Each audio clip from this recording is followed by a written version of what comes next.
சேரனை பற்றிய பாராட்டுரையாகவும் சேரனை பற்றிய விமர்சன மேடையாகவும் இது மாறிவிட்டது. அது வரத்தான் செய்யும், அப்படி தான் இருக்கும். நம்ம இத்தனை வருஷம் கடந்ததில் எல்லா மனிதர்களையும் பார்த்துருக்கோம், எல்லா நல்லவர்களையும் பார்த்துருக்கோம், எல்லா தீய காரணங்களையும் பார்த்துருக்கோம், எல்லா பிரச்சனைகளையும் பார்த்துருக்கோம், எல்லாத்தையும் கடந்து வந்திருக்கோம். அதுதான் இந்த படம் சொல்லுது. உன்னை கடந்து போகிறதுக்கு அடுத்தடுத்து நீ நிறையா புதிய விஷயங்களை பார்த்துக்கிட்டே இருப்ப. அதனால எல்லா விஷயங்களையும் நீ எப்படி இருக்கியோ அப்படியே கடந்து போ. அதுதான் எனக்கு கற்றுக் கொடுத்தது லைஃப். நான் இப்போ என்னோடய உதவியாளர்கள் சொன்னதாக இருக்கட்டும், இல்லை அமீர் சார் பேசினதாக இருக்கட்டும், இல்லை நண்பர்கள் பேசினதாக இருக்கட்டும், மில்டன் பேசினதாக இருக்கட்டும், இப்போ எல்லாரோடையுமே எனக்கு கருத்து வேறுபாடு இருந்திருக்கு. எல்லாரோடையுமே நான் சண்டை போட்டிருக்கேன். எல்லாரோடையும் எனக்கு பிரச்சனைகள் இருந்திருக்கு. ஆனால் என் மேடையில் அவங்க எல்லோரும் உட்காந்துருக்காங்க. அவ்வளோதான். இதில் விளக்கம் சொல்கிறதுக்கு எதுவுமே கிடையாது. நான் எப்படி பார்க்குறேன்னா, அது அவங்களால உணர முடியாது. நான் ஏன்னா அவங்களோட ரொம்ப வேறு மாதிரி வாழ்ந்துட்டேன் என்னோடய வாழ்க்கை. தெரியல, என் வீட்டில் சோறு இல்லைனாலும் என் வீட்டுக்கு அசிஸ்டன்ட் வந்துட்டாங்கன்னா அவங்கள சாப்பிட வச்சுட்டு நானே என்னோடய ஒய்ஃபும் பட்டினியாக படுத்துருக்கோம். ஸோ அதனால் வேணும்னு யாருக்கு எந்த தவறையும் செஞ்சதில்லை, வேணும்னு யாருக்கு எதையும் கொடுக்காம விட்டதில்லை. என்கிட்ட இருக்கும்போது கொடுத்துருக்கேன். இல்லாதப்ப நான் இல்லைன்னு தானே சொல்ல முடியும். இல்லாதப்ப நான் என்ன பண்ண முடியும்? ஆனால் இந்த சுதந்திரத்தை நான் அவங்களுக்கு கொடுத்துருக்கேன்.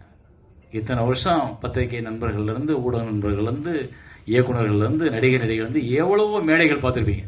எந்த மேடையாவது ஒரு இயக்குனரை விமர்சனம் பண்ண உதவி இயக்குநர்களை பார்த்ததுண்டா? கிடையாது. ஆனால் நான் இப்போவும் அதை கொடுத்துருக்கேன். இன்னமும் நான் அவங்களோட பேசுவேன், இன்னும் கூட கட்டி தழுவி போவேன். ஏன்னா அப்பனுக்கு தெரியும் பிள்ளைங்களோட குணம் என்னன்னு. அவ்வளோதான். எங்கள் அப்பா என்னை எப்படி வளர்த்தாரோ அது மாதிரி நான் அவங்கள வளர்த்துருக்கேன். அவங்களுக்கு எல்லா உரிமையும் இருக்குது. புரிதல் தாமதமாக தான் வரும்.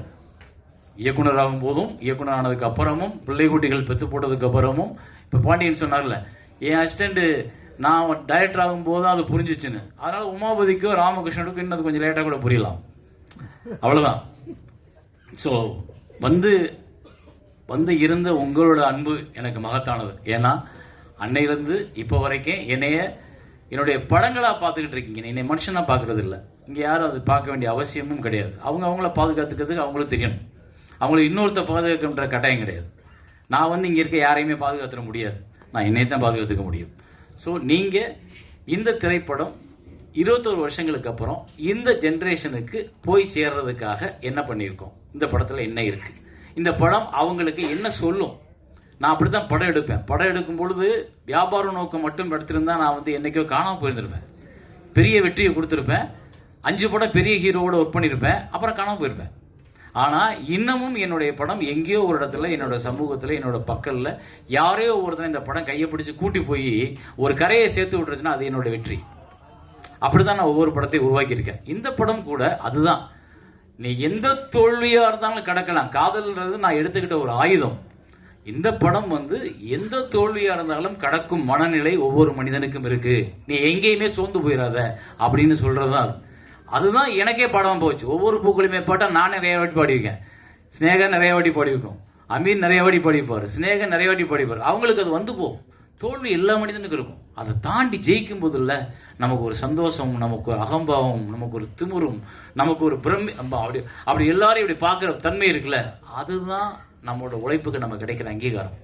அதை இந்த படம் பார்க்கும்போது ஒவ்வொருத்தருக்கும் கொடுக்கும். அதை தாண்டி நான் இந்த படத்தை இப்போ ரிலீஸ் பண்ணுறதுனால ஒன்றும் சாதிச்சிட போகிறதில்ல. இது எதுக்கு திரும்ப பார்க்குறவங்களுக்கு இன்னொரு, ஏன்னா இன்னைக்கு ஜென்ரேஷன் எப்படி இருக்குன்னு நமக்கு தெரியும். அந்த ஜென்ரேஷனுக்கு எங்கேயோ ஒரு இடத்துல இந்த படத்தை பார்த்துச்சுன்னா அவங்களுக்கு வேற ஒரு யோசனை தோணும். அவ்வளோதான். நம்ம விதைச்சிக்க மட்டும்தான் முடியும். நீங்கள் அதை உருவாக்கி அறுவடை பண்ணி பழத்தை கொண்டு போய் வீட்டில் சாப்பிட்டு கொட்டை போட முடியாது. நீங்கள் விதைக்க மட்டும்தான் முடியும். மழை பெய்யணும், மக்கள் பாதுகாக்கணும், அப்போ தான் அவங்க மாறுவாங்க. ஸோ அதனால் அது ஆட்டோகிராஃபோட ரிலீஸோட தாற்பயம் இப்போ திருப்பி 21 இயர்ஸ் லேட்டர் பண்ணுறதுக்கு காரணம் அது அதற்கு தகுதியானதாக நான் நினைக்கிறேன். அவ்வளோதான். அதே மாதிரி இந்த படத்தில் வேலையை பார்த்த அத்தனை பேரும் இன்னைக்கு எனக்காக வந்திருக்கீங்க, எனக்காக உட்காந்துருக்கீங்க, நீங்கள் எல்லாத்தையும் ஷேர் பண்ணியிருக்கீங்க. இதை தாண்டி நான் ஏன் இவங்களெல்லாம் கூப்பிடணும், ஏன் இவங்களெல்லாம் திரும்ப திரும்ப ஒர்க் பண்ணணும், ஏன் நான் ஒருத்தரோட சண்டை போட்டோம். அடுத்த வாட்டி விஜய் மில்டன் சொன்னார். விஜய் மில்டனோட முதல் படத்தில் நாங்கள் 2 பேரும் அவரோட கவிதை புத்தகத்தில் சந்தித்தேன். அப்புறம் அவரோட நான் பேசினேன், அப்புறம் அவரோட படம் பண்ணேன், அப்புறம் அவரோட பிரச்சனை வந்துச்சு, அப்புறம் அவரோட படம் கொடுத்தேன் அவருக்கு, அவர் ஒரு படம் டைரக்ட் பண்ணாரு, அப்புறம் அவர் கூப்பிட்ட படத்தில் போய் நான் நடித்தேன். என்னன்னா மனிதனை மனிதனாக பார், அவனை அவனாகவே பார், அவனுக்கு இருக்க தப்ப திருத்த நீ நினைக்காத, அவனை அப்படியே ரசி, நீ அழகானவன். ரைட்? நான் வந்து இன்னொருத்தனை போய் திருத்தி உன் தப்ப சொல்லி நீ இப்படி மாறுன்னு சொல்லி உனக்கு அட்வைஸ் பண்ணி எனக்கு தேவையில்லை. எனக்கு மில்டன் நாளைக்கு திருப்பி கூப்பிட்டாலும் நான் அவருடைய போய் நடிப்பேன், அமீர் திருப்பி கூப்பிட்டாலும் நடிப்பேன், நான் ராமகிருஷ்ணன் படமண்டியன் படத்தில் நடிங்கன்னா நடிப்பேன், அவ்வளோதான். அப்படித்தான் நான் இந்த உலகத்தை அழகானதாக பார்க்க கற்றுக்கொண்டேன். அமீர் சொன்ன ஒரு விஷயம் கரெக்டு, நான் பெண்களோடையே பிறந்து வளர்ந்தவன். எனக்கு அம்மா, என் தங்கச்சிங்க, என்னுடைய ஆசிரியர், என்னுடைய சித்தி மகள், நான் பழகிய தோழிகள் என்னை அப்படி பக்குவப்படுத்திருக்காங்க. நான் பெண்கள்கிட்ட அன்பு தான் காட்ட முடியும். அது உங்க கண்ணுக்கு அன்பா தெரியல, அது ஏன் பிரச்சனை இல்லை. ரைட்? நான் காண்பிப்பது என்னோட அன்பு, அது என்ன என்று உணரப்போவது பக்கத்தில் இருக்கிற அந்த பெண்ணே ஒழிய எதிரில் இருக்கிற ஒருத்தனும் கடந்து போற ஒருத்தனை எப்படி உணர முடியும்? அதைத்தான் ஸ்னேகா அழகா சொன்னாங்க. இன்னைக்கு வரைக்கும் அந்த நட்பை நான் தொடர முடியுது. காரணம்னா அந்த கண்ணியம். எந்த இடத்துல நான் அவங்கள தோழியா பார்த்தேன், எந்த இடத்துல அவங்க எனக்கு இந்த பெண்ணோட மனம் ரொம்ப அற்புதமானது. இது எந்த விஷயத்துக்காக கண்ணீரை ஒரு இருட்டுக்குள்ள உட்கார்ந்து கண்ணீர் வெளியே வருது அப்படின்னா அழகானது. அப்படிதான் நான் அவங்கள பார்க்கணும். அது இன்னைக்கு வரைக்கும் நான் அவங்களுக்கு அந்த சுதந்திரம் கொடுத்துருக்கேன். என்னை கூப்பிட்டு எந்த பிரச்சனையும் பேச முடியும். இன்னும் சொல்ல போனால் அவங்கள திருமணம் நிச்சயிக்கப்பட்டதுக்கு நான் முக்கிய காரணம். பிரசன்னா என்னோட முக்கியமான நண்பர். அவர் என்னை ரொம்ப மதிக்கக்கூடிய, நான் எப்போ எந்த விஷயத்தை கூப்பிட்டாலும் பண்ணக்கூடியவர். இவங்க என்னோட நண்பர். ஆனால் இவங்களுக்குள்ள ஒரு திருமணம் தள்ளி போய்கிட்டே இருக்கு. அப்போ நான் சொன்னேன், பிரச்சனைகளை காரணம் காமிச்சு உங்களுடைய திருமணத்தை தள்ளி போடாதீங்க, அதுவே பிரச்சனையாயிரும். முதல்ல கல்யாணத்தை பண்ணுங்க, அப்புறம் என்ன பிரச்சனை இருந்தாலும் பார்த்துக்கலாம். அப்படித்தான் திருமணம் நடந்துச்சு. ஸோ நான் என்னை சுற்றி இருக்கிறவங்க நல்லது நினைக்கிறேன். அது நல்லதா தெரியலன்னா அது ஏன் பிரச்சனை இல்லை, அது அவங்க பிரச்சனை. ரைட்? அப்புறம் இந்த ஊடக நண்பர்கள் எல்லாருக்கும் நான் சொல்லிக்கிறது, இப்போ இந்த ஆட்டோகிராஃப் வந்தப்போ உங்களுடைய அர்ப்பணிப்பு ஒரு திரைக்கதையை, ஒரு திரைப்படத்தை விமர்சிக்கிறதுல, ஒரு திரைப்படத்தை கொண்டாடுறதுல, அது இன்னைக்கு வியாபார சூழலாக மாறினதுக்கு அப்புறம் மாறிட்டதா நான் நினைக்கிறேன்.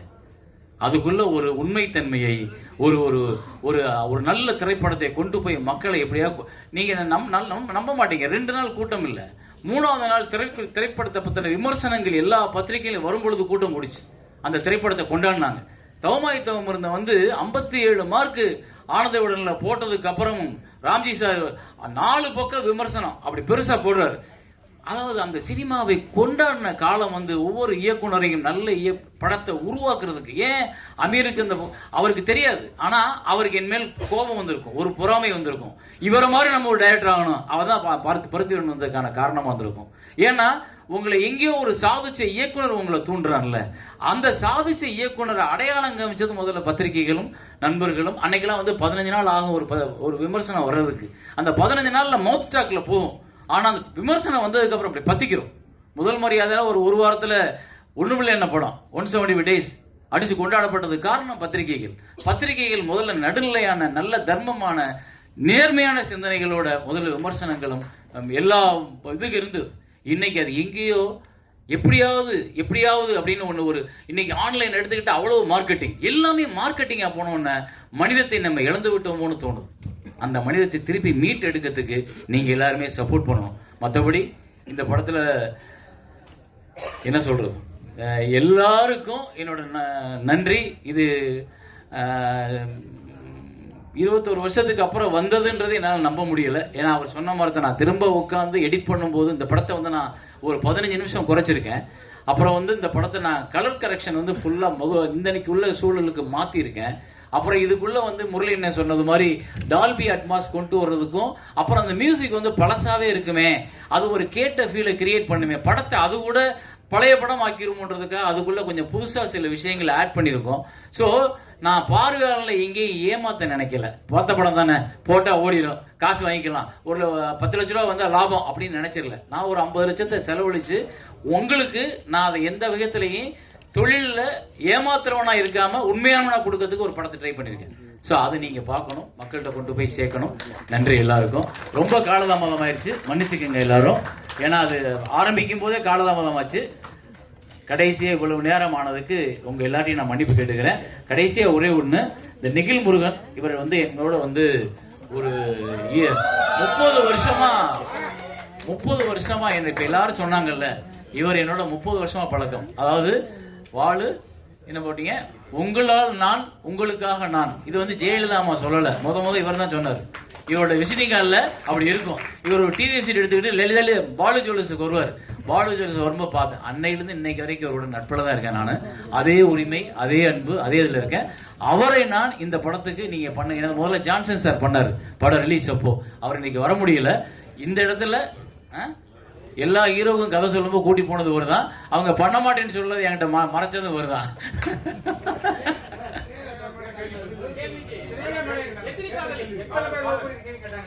அதுக்கு இன்னொரு நாள் ஃபுல்லா பிரசாத்தை புக் பண்ணுவோம். அன்னைக்கு நம்ம பேசுவோம். அப்ப நிறைய இருக்கு. நான் அவங்களையும் வர சொல்றேன் எல்லாத்தையும். எனக்கு உண்டு, நான் யார் கூடயும் சண்டை போடல. அவங்க எல்லாரும் நான் கூப்பிட்டா வருவாங்க. எல்லாரும் இருக்காங்க. அப்புறம் இந்த இடம் 2 விஷயத்துல முக்கியமானது. அதை நான் ஞாபகப்படுத்த ஒரே ஒரு 2 நிமிஷம். இந்த திரையரங்கத்துல தான் படத்தோட காப்பிய திரு பாலு மகேந்திரா அவர்கள் அந்த கடைசி சீட்ல உட்கார்ந்து பார்த்தார். அவர் மட்டும், யாருமே கிடையாது. நாங்க அவர் படம் பார்த்து முடியறதுக்காக அங்க நின்றுட்டு இருக்கோம். படம் முடிஞ்சிருச்சு. அவர் இப்படியே உட்கார்ந்துருக்காரு. சரி, அவரு அதுல இருந்து வெளியே வந்து வரட்டும்னு உட்கார்ந்துருக்கேன். நின்றுட்டு இருக்கேன். அவர் அப்படியே உட்கார்ந்துருக்காரு. அசைவே இல்லை. அப்படியே உட்கார்ந்துருக்காரு. 10 நிமிஷம் ஆச்சு. 10 நிமிஷம் கழிச்சு நான் மெதுவாக அப்படி நடந்து இந்த இடத்துல வந்து நிற்கிறேன். அசைவு இல்லை. எனக்கு கொஞ்சம் பயமும் வந்துச்சு. அவரோட உடல் நலம் கருதி, அவருடைய வயது கருதி ஒரு சின்ன பயம் கூட வந்துச்சு. அப்புறம் நான் மெதுவாக 4 சீட்டுக்கிட்ட பின்ன சார் அப்படின்றேன். அப்படின்னு நிமிந்தாரு. அப்படின்னு கூப்பிட்டாரு. கையை பக்கத்தில் போய் உட்கார்ந்தேன். அப்படி கை மேலே பிடிச்ச அவர் ஒரு இறுக்கி பிடிப்பார். அந்த இறுக்கி பிடிச்சாரு. அந்த படம் ரிலீஸ் ஆகல. படத்தை யாருமே பார்த்ததில்லை அது வரைக்கும். அவர் தான் ஃபர்ஸ்ட் பார்க்குறாரு. உன்னை இந்த தமிழக மக்கள் தலைமையில தூக்கி வச்சு கொண்டாட போறாங்க அப்படின்னு சொல்லி இந்த உச்சி மண்டையில எனக்கு முத்தம் கொடுத்தாரு. அந்த இடம் இது. அது இப்போ எனக்கு ஞாபகம் வந்தது. அந்த மனிதனை நான் வணங்கணும்னு நினைக்கிறேன். நன்றி, வணக்கம். இந்த நிகழ்முறைக்கு மட்டும் ஒரு பிரசன்டேஷன்.